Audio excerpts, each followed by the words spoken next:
ಆತ್ಮಾ ತ್ವಂ ಗಿರಿಜಾಮತಿಃ ಸಹಚರಾಃ ಪ್ರಾಣಾಃ ಶರೀರಂ ಗೃಹಂ ಪೂಜಾತೆ ವಿಷಯೋಪಭೋಗರಚನಾ ನಿದ್ರಾ ಸಮಾಧಿಸ್ಥಿತಿಃ ಸಂಚಾರಃ ಪದಯೋಃ ಪ್ರದಕ್ಷಿಣವಿಧಿಃ ಸ್ತೋತ್ರಾಣಿ ಸರ್ವಾಗಿರೋ ಯದ್ಯತ್ ಕರ್ಮ ಕರೋಮಿ ತತ್ತದಖಿಲಂ ಶಂಭೋ ತವಾರಾಧನಂ. ಪ್ರಿಯ ವೀಕ್ಷಕರೇ ನಮಸ್ಕಾರ. ಇವತ್ತು ನಾವು ನೈವೇದ್ಯ ಅನ್ನುವಂಥ ವಿಷಯವನ್ನು ತಗೊಂಡು ಚಿಂತನೆ ಮಾಡೋಣಂತೆ. ಇದೆಲ್ಲ ನಮಗೆ ಗೊತ್ತಿರುವಂಥ ವಿಷಯನೇ. ನಾವು ಸ್ವೀಕರಿಸಲಿಕ್ಕಿಂತ ಮುಂಚೆ ಭಗವಂತನಿಗೆ ಆಹಾರವನ್ನಾಗಲಿ ಫಲವನ್ನಾಗಲಿ ನೈವೇದ್ಯ ಮಾಡುವಂಥದ್ದು ಭಾರತೀಯ ಸಂಸ್ಕೃತಿಯಲ್ಲಿ ಬಹಳ ಪ್ರಾಚೀನ ಕಾಲದಿಂದ ಬಂದಂಥ ವಿಷಯ. ಅನೇಕ ಮನೆಗಳಲ್ಲಿ ದೇವಾಲಯಗಳಲ್ಲಿ ಇದನ್ನು ಇವತ್ತಿಗೂ ಕೂಡ ನಾವು ಆಚರಿಸ್ಕೊಂಡು ಬಂದಿದ್ದೀವಿ. ಇದು ಕೆಲವರು ಭಕ್ತಿಯಿಂದ ಸಮರ್ಪಣೆ ಮಾಡ್ತಾ ಇರ್ಬೋದು, ಕೆಲವರು ಮಾಡದೇ ಇದ್ದರೆ ಏನಾಗುತ್ತೋ ಅನ್ನೋ ಭಯದಿಂದ ಮಾಡ್ತಾ ಇರ್ಬೋದು, ಕೆಲವರು ಹಿಂದಿನಿಂದ ಬಂದ ಪರಂಪರೆ ಅನ್ನೋ ಕಾರಣದಿಂದ ಮಾಡ್ತಾ ಇರ್ಬೋದು, ಇನ್ನು ಕೆಲವು ವ್ಯಾಪಾರಿಗಳು ಹಾಗೆ ಮಾಡೋದ್ರಿಂದ 1ಕ್ಕೆ 4ರಷ್ಟು ಲಾಭ ಬರುತ್ತೆ ಅಂತನೋ ಒಟ್ಟಿನಲ್ಲಿ ನೈವೇದ್ಯವನ್ನು ಅರ್ಪಣೆ ಮಾಡುವಂಥ ಕ್ರಮವನ್ನಂತೂ ಇಟ್ಕೊಂಡಿದ್ದಾರೆ.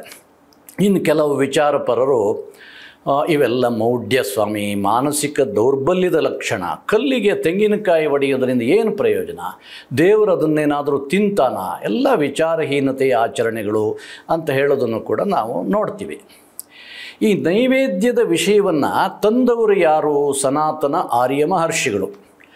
ನಾವು ಬೇರೆ ಬೇರೆಯವರ ಅಭಿಪ್ರಾಯವನ್ನು ತಗೊಳ್ಳೋದಕ್ಕಿಂತ ವಿಶೇಷವಾಗಿ ಅದನ್ನು ಯಾರು ತಂದಿದ್ದಾರೆ ಅವರ ಅಭಿಪ್ರಾಯವನ್ನು ನಾವು ಹೆಚ್ಚಾಗಿ ತಗೊಳ್ಬೇಕಾಗತ್ತೆ.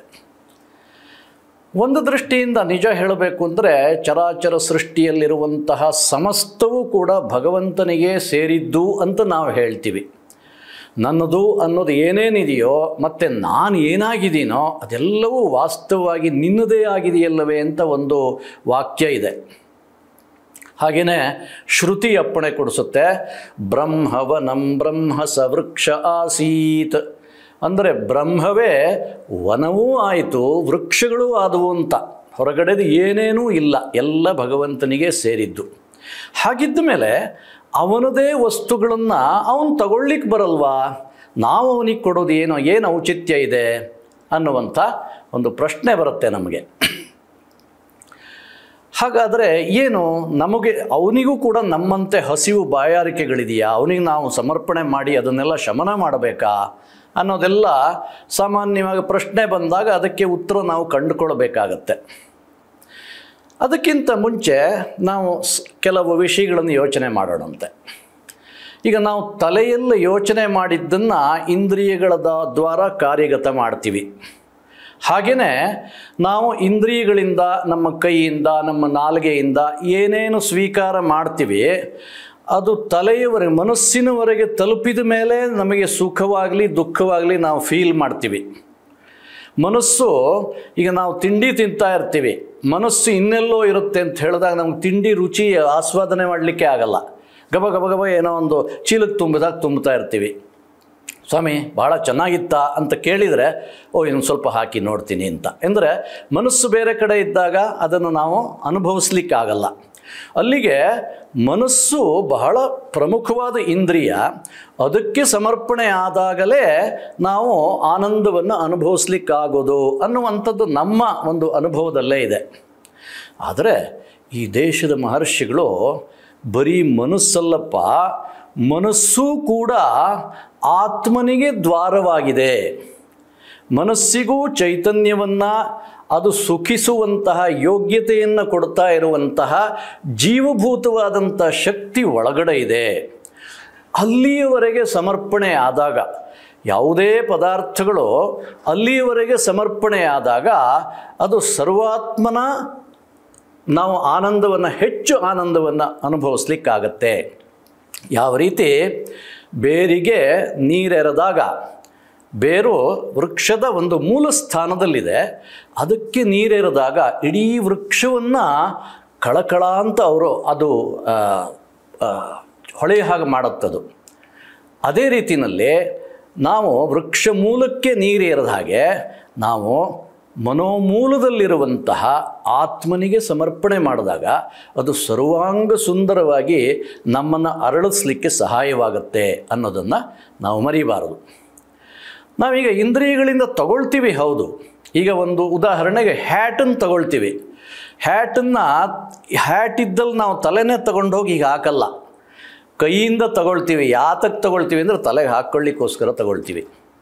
ಹಾಗೆ ಮಹರ್ಷಿಗಳು ಹೇಳ್ತಾರೆ, ನಾವು ಏನೇನನ್ನು ಒಳಗಡೆ ಸ್ವೀಕರಿಸ್ತೀವೋ ಅದೆಲ್ಲವೂ ಕೂಡ ಇಂದ್ರಿಯಗಳ ದ್ವಾರ ಒಳಗಡೆ ಬೆಳಗುತ್ತಾ ಇರುವಂಥ ಚೇತನನಿಗೆ ಸಮರ್ಪಣೆ ಮಾಡೋ ರೀತಿನಲ್ಲಿ ತಗೊಂಡಾಗ ಅದು ಸಂಪೂರ್ಣವಾದಂಥ ಸಮರ್ಪಣೆ ಆಗತ್ತೆ ಅನ್ನುವಂಥ ವಿಷಯವನ್ನು ನಾವು ಗಮನ ಕೊಡಬೇಕು. ಈಶಾವಾಸ್ಯಮಿದಂ ಸರ್ವಂ ಯತ್ಕಿಂಚ ಜಗತ್ಯಾಂ ಜಗತ್ ತೇನ ತ್ಯಕ್ತೇನ ಭುಜ್ಯೀಥ ಮಾಗೃತ ಕಸ್ಯ ಸ್ವಿಧನಂ ಅನ್ನುವಂಥದ್ದು ಒಂದು ಉಪನಿಷತ್ತಿನ ವಾಕ್ಯ. ಏನದು? ಈ ಜಗತ್ತಿನಲ್ಲಿ ಇರುವಂತಹ ಎಲ್ಲದೂ ಕೂಡ ಈಶ್ವರನಿಗೆ, ಸರ್ವೇಶ್ವರನಿಗೆ ಸಂಬಂಧಪಟ್ಟಿದ್ದಾಗಿದೆ. ಹಾಗಾಗಿ ಅವನು ನಿಮ್ಮ ಕರ್ಮ ಫಲಾನುಗುಣವಾಗಿ ಏನೇನು ನಿಮ್ಮ ಕಡೆಗೆ ಹರಿಸಿದಾನೆ ಅದರಲ್ಲಿ ತೃಪ್ತಿಯನ್ನು ಪಟ್ಟು ಎಲ್ಲದೂ ನಿನ್ನದೇ ಅನ್ನುವಂಥ ಭಾವದಿಂದ ನಾವು ಅದನ್ನು ಉಪಯೋಗಿಸಬೇಕು. ಬೇರೆಯವರ ವಸ್ತುಗಳಿಗಾಗಲಿ ಅವನ ವಸ್ತುಗಳನ್ನು ನನ್ನದು ಅಂತ ಬಗಲಿಗೆ ಹಾಕುವಂಥ ಒಂದು ಬುದ್ಧಿಯನ್ನು ನಾವು ಇಟ್ಕೊಳ್ಳಬಾರ್ದು ಅಂತ ಉಪನಿಷತ್ತು ಅಪ್ಪಣೆ ಕೊಡಿಸುತ್ತೆ. ಯಾಕೆ ನಾವು ಭಗವಂತನಿಗೆ ಸಮರ್ಪಣೆ ಮಾಡಬೇಕು? ಸರಿ, ಮೂಲಕ್ಕೆ ಸಮರ್ಪಣೆ ಮಾಡಬೇಕು ಅನ್ನೋ ವಿಷಯ ಸರಿಯಾಯಿತು, ಆದರೆ ನಮಗೇನು ಲಾಭ ಇದರಿಂದ? ಉದಾಹರಣೆಗೆ ನಾವು ಆಹಾರ ಸ್ವೀಕಾರ ಮಾಡಿದ್ವಿ ಇಂದ್ರಿಯಗಳಿಂದ, ಮನಸ್ಸು ತೃಪ್ತಿಯಾಗ್ಬಿಡ್ತು, ನಮಗೆ ಲಾಭ ಆಯಿತು, ನಾವು ಅದನ್ನು ಆಸ್ವಾದನೆ ಮಾಡಲಿಕ್ಕಾಯಿತು.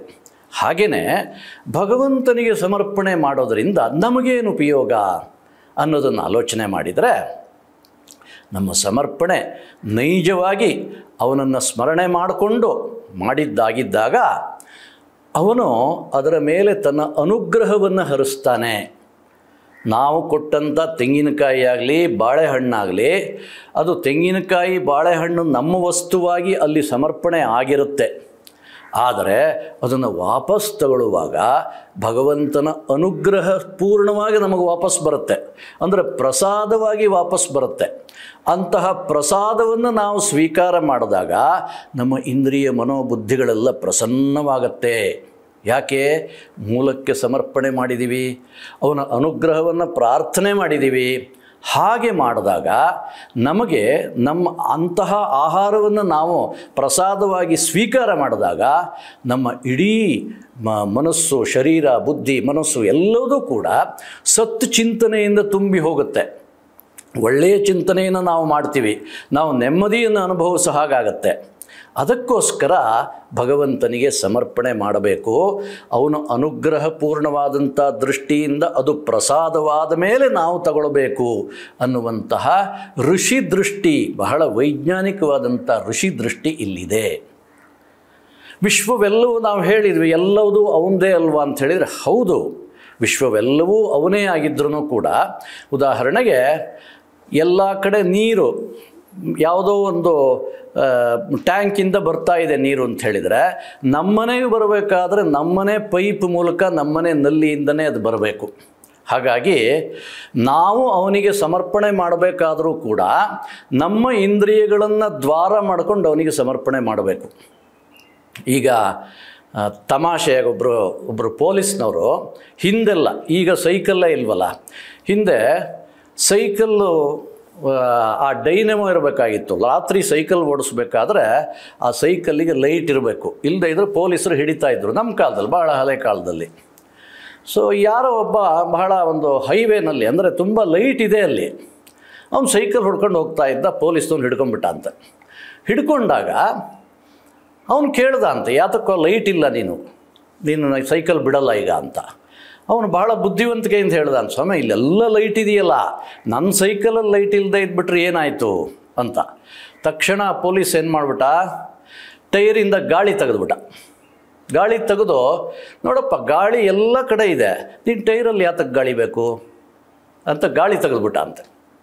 ಹಾಗಾಗಿ ನಮ್ಮ ಪಾಲಿಗೆ ಏನು ಬಂದಿದೆ ನಮಗೊಂದು ದ್ವಾರವನ್ನಾಗಿ ಮಾಡಿಕೊಂಡು, ನಮ್ಮ ಜೀವವನ್ನು ಒಂದು ದ್ವಾರವನ್ನಾಗಿ ಮಾಡಿಕೊಂಡು ಅವನು ಸ್ವೀಕಾರ ಮಾಡಿ ಅದನ್ನು ಅನುಗ್ರಹ ಮಾಡಿ ಪ್ರಸಾದ ಮಾಡಿ ಅವನು ಕೊಡ್ತಾ ಇದ್ದಾನೆ ಅನ್ನುವಂಥ ವಿಜ್ಞಾನವನ್ನು ನೈವೇದ್ಯ ಅನ್ನೋ ವಿಷಯದಲ್ಲಿ ಮಹರ್ಷಿಗಳು ಕಂಡುಕೊಂಡಿದ್ದಾರೆ.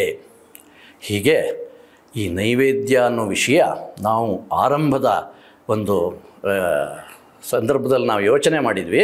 ಹಾಗೆ ಇದು ಹೃದಯ ದೌರ್ಬಲ್ಯದ ಲಕ್ಷಣವಾಗಲಿ ಅಥವಾ ಭಗವಂತನಿಗೆ ಇಲ್ಲದೇ ಇರೋದನ್ನು ನಾವು ಕೊಡ್ತಾ ಇರೋದು ಅನ್ನೋದಾಗಲಿ ಇದು ಯಾವುದೂ ಅಲ್ಲದೇ ಮಹರ್ಷಿ ಹೃದಯವನ್ನು ಅರ್ಥ ಮಾಡಿಕೊಂಡಾಗ ಭಗವಂತನಿಗೆ ನಿವೇದನೆ ಏನು ಅನ್ನುವಂಥದ್ದು ನಮ್ಮ ಸತ್ಯಾರ್ಥ ನಮ್ಮ ಮನಸ್ಸಿಗೆ ಬರುತ್ತೆ. ಆ ದೃಷ್ಟಿಯಿಂದನೇ ನಾವು ಸಮರ್ಪಣೆ ಮಾಡಬೇಕು.